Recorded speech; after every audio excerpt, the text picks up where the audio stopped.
Pete, and welcome to this interview. I think it'll be awesome for us to talk about your experience and talk about self-confidence, and maybe your case will help inspire some of our singles that are struggling sometimes with that self-talk and with self-confidence, and that's getting on the way of their dating. So the first thing I'm going to do, I'm going to let you introduce yourself real quick. How about that? Sure, absolutely. So my name is Pete. I am in Nashville, and I am a pharmacy student. And I used to do real estate, and that's how I met Nadine. I know this sounds funny. How's real estate? What?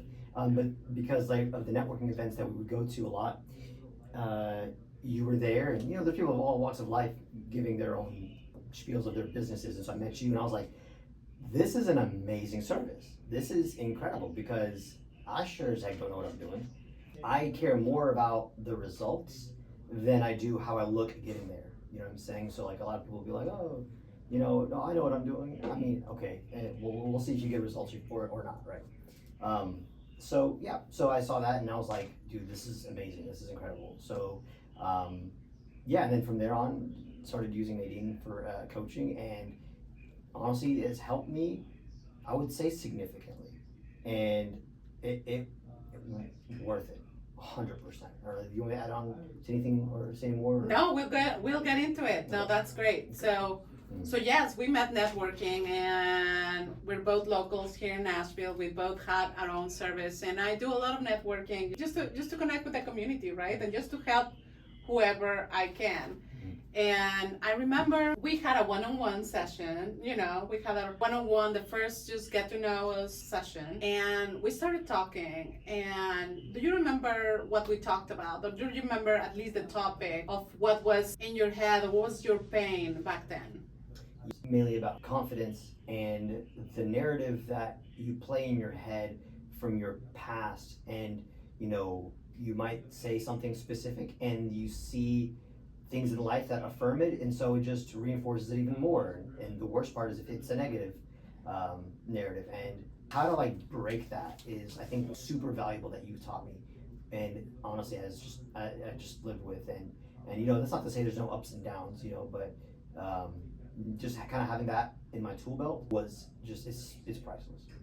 Every time I talk to someone, I see sometimes a blind spot, and what I saw was a little bit of how you were seeing yourself at that moment. You gave some very positive things about yourself, but there were also some things that they were negative self-talk. And I remember seeing a guy that has so much to give, that is such a catch, that has a great sense of humor. That's really great. Really great sense of humor. And so many positive things, but he kept saying to himself all these bad things. I remember you kind of coming to a realization in that moment and saying, oh, it is me. And back then I had a program that it was called Dating Boot Camp. And it's now, I have something that is called Dater Society, that is an evolution from that it's continuous instead of just a limited time program. Sure.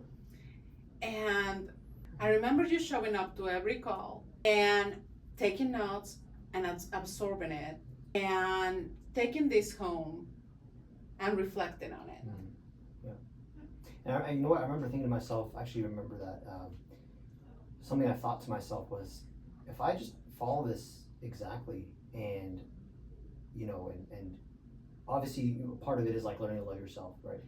And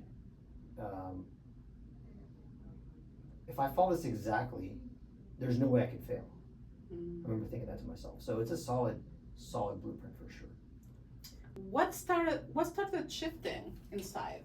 Well, I didn't think loving yourself was necessarily a good thing. And I know some people would be like, wait, what?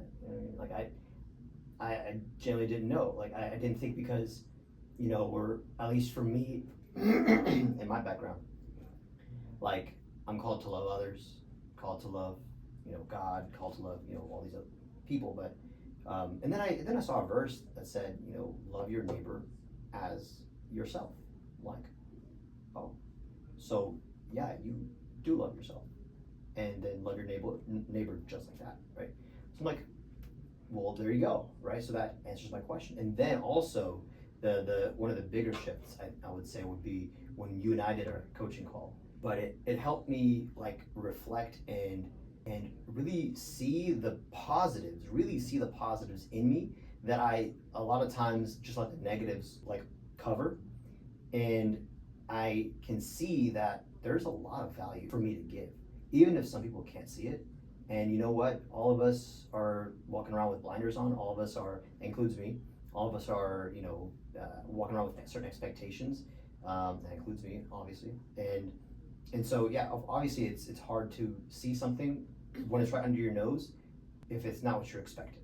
Mm-hmm. And so, kind of just the call in general that we've had really helped me look deep and realize the value, the worth that I have, and that yes, I can pursue dates and not worry about the rejections bringing me down or defining me. So yeah.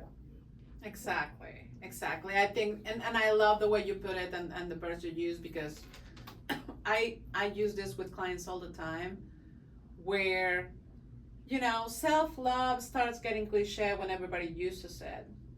However, if you don't love yourself, if you don't feed yourself, then how are you going to give to others? Like, if I don't have anything to give, how am I going to give it to others? Exactly. But yet we think we can.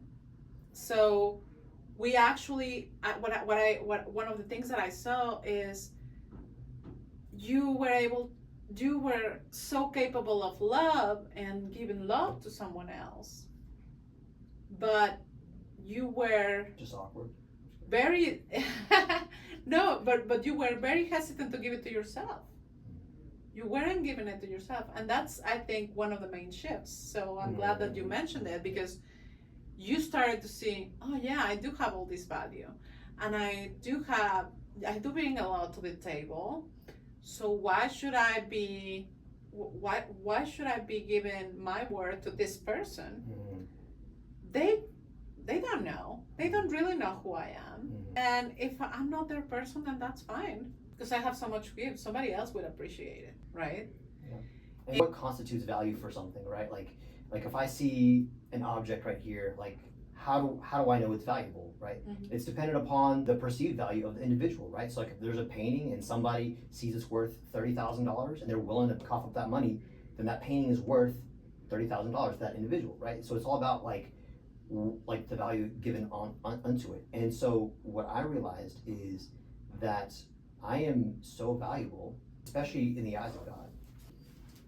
And that really helped transform a lot of things, because if it wasn't for that, then I'd be constantly looking for validation in others, like just putting it simply. So yeah.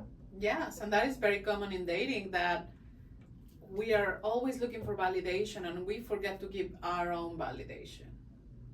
So you actually give your power and you give your worth to somebody else instead of giving it to yourself. And I think that is critical, and that's why it's one of my first steps every time I give a training, and every time I start working with someone. Just I kind of like indirectly assess where they're at with their own thoughts. You do a good job of that, actually. Because thank you. Because their thoughts are gonna create their feelings, their actions, and then their actions, their results.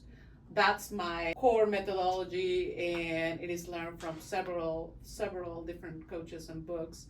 But if your thoughts are about you are negative, then your feelings are of insecurity. So it's kind of you show up to dates in a lower energy, in a lower value. Yeah. If we were to talk about transactions in a lower value proposition, like, ooh, I hope she takes me, I'm on sale. So that's your action. Your action is just show up like that, and you act like that. You act like, please take me. You act like needy. Just confirm that you like me, please. You act like you're looking for all these confirmations from the other side.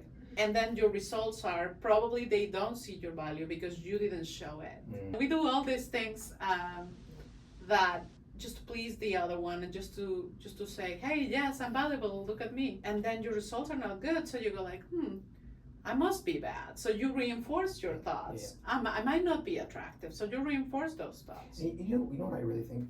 I think that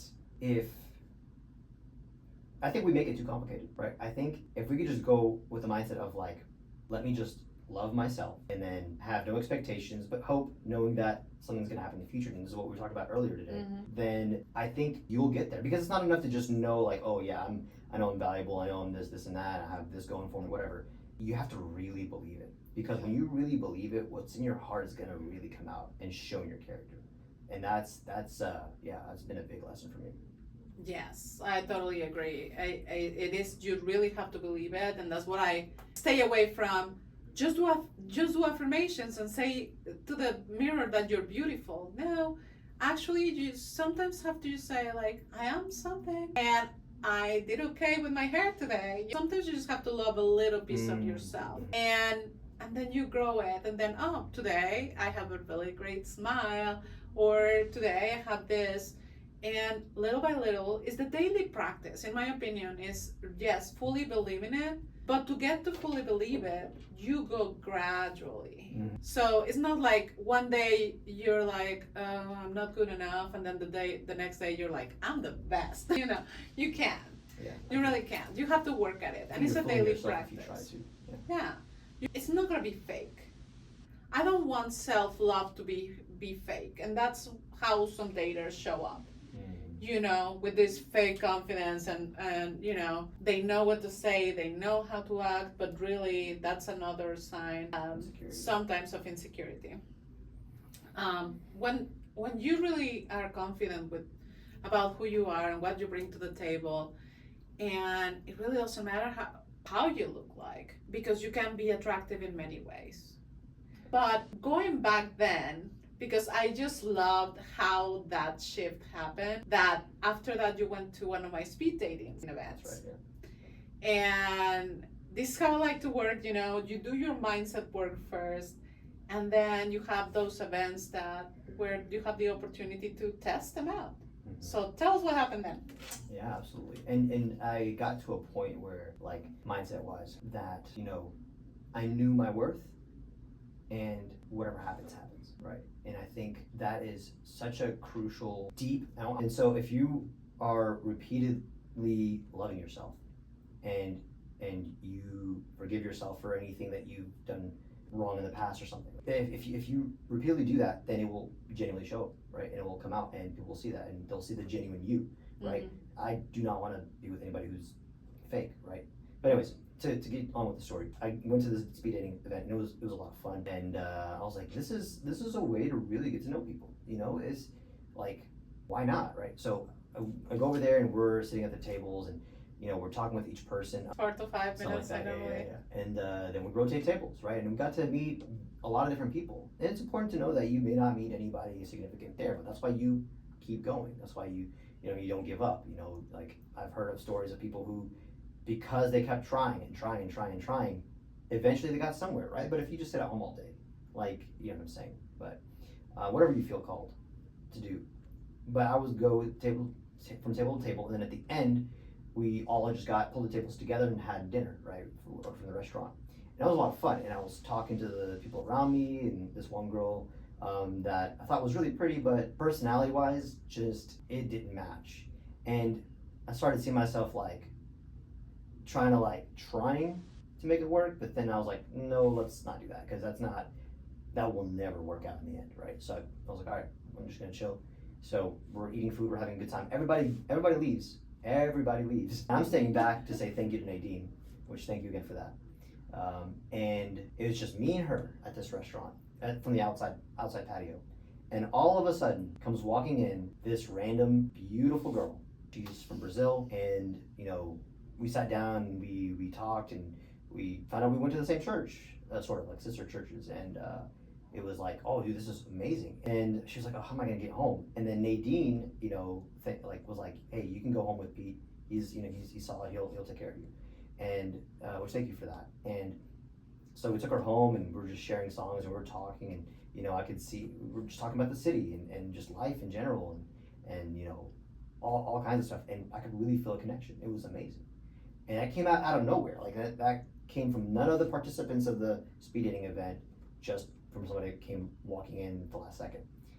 So first, you showed up confidently to the speed dating event. You already had a confidence about yourself.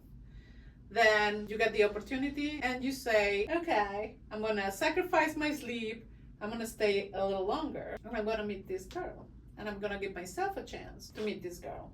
And then, yes, obviously the connection, and I help making her feel safe because I already knew you, I knew your values, and for me, I know that it is safe for her to get a ride from you. So all of those things, but the way you showed up to her was confident. You were not trying to please her. You were not trying to be anyone different than you were. And you were the gentleman that you are. And she was attracted to that. And she felt safe enough to go with you, and you took her home. And what happened next? It was great. We remember the order events. I took her home, and we were just texting. And I can't remember how many days passed, but then I took her to a restaurant where there was like bowling or something, it was a lot of fun, and we really connected on like anime. That was really cool. I was like, hey, like I did not know you like this. This is really cool. And just kind of like lifestyles and kind of what we hope to see in the future. And it was clear that like, hey, we're trying to pursue something here, right? Which I appreciated. And then at one point, I took her to a park, and we were just walking around and we were holding hands, and I asked her to be my girlfriend, and she said yes. And it was amazing. So, yeah. So, I love this story, and everybody's probably thinking like, wait, there's not a happy ending. You're not with the girl. But I really think the happy ending and the lesson, because you're still so young and you're still going to meet many, many other people. I think what I really wanted to share today was the shift that you made. It took you to a relationship that when I first met you, you were already like so defeated that you weren't gonna pursue. You were just like, I don't know what's gonna happen. Dating apps and this and that. I mean, just no. And then you took a different path.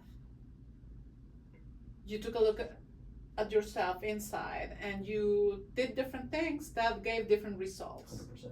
So that's why I think this is such a great story. And ultimately, you actually showed your confidence at ending that relationship. Yeah. Because other people, and especially when they're not so confident, they will hold on to that relationship, even if it's not a good match, even if it's not aligned to their values.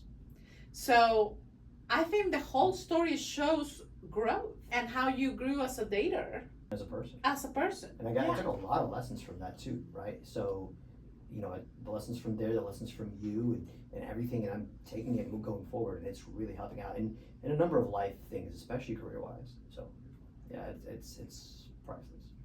Yeah, I think from there you made a lot of decisions that were good for you. You started doing what you wanted to do for yourself. And I just think that's beautiful, and that's why I sometimes think like people don't realize that what they're doing in their dating life, it impacts everything else. Yeah, it really does. Because that's and many people say that, oh, I'm so self-confident at work, and I don't know why it doesn't reflect, it's not the same in my dating life. It is true that there's certain thoughts that we have about how confident we are as professionals. Like, oh, I know I'm a good professional because I've studied the books, I've learned, I have experience, I have all this. But when it goes to our personal life, we are not the same, because like I didn't read a book, I am not 6 feet, I am not slim enough, I am not this, I'm not that. Instead of trying to do the same thing. Just work on yourself and building these skills and building this confidence and this self-love, which is actually going to give you the results and the success. Yeah, and I think anybody that might be listening, I think it's all the more important to develop that self-love.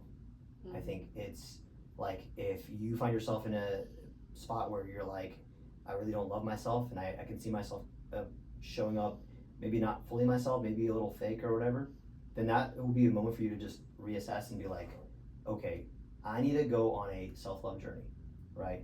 And any fears that you might have of like, oh, I might miss the one along the way, probably not.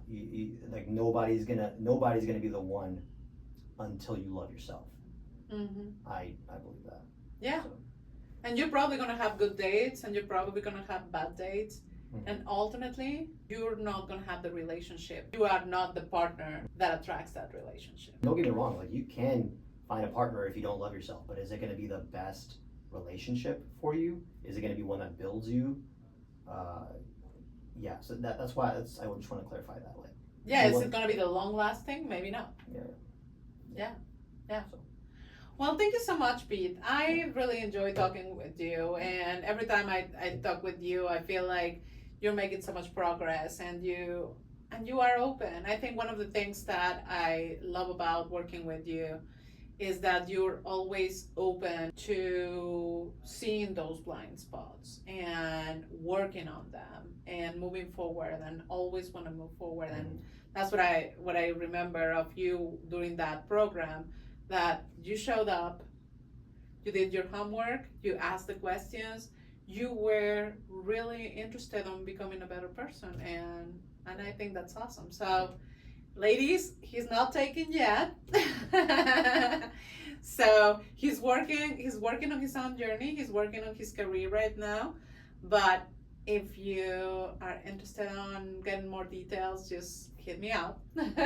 Hey, I'm a matchmaker, I can't help doing this. So you're a bachelor and I'm the matchmaker. So. And can I say something real quick? I think it's so important also that if you really can't do this on your own, find a coach.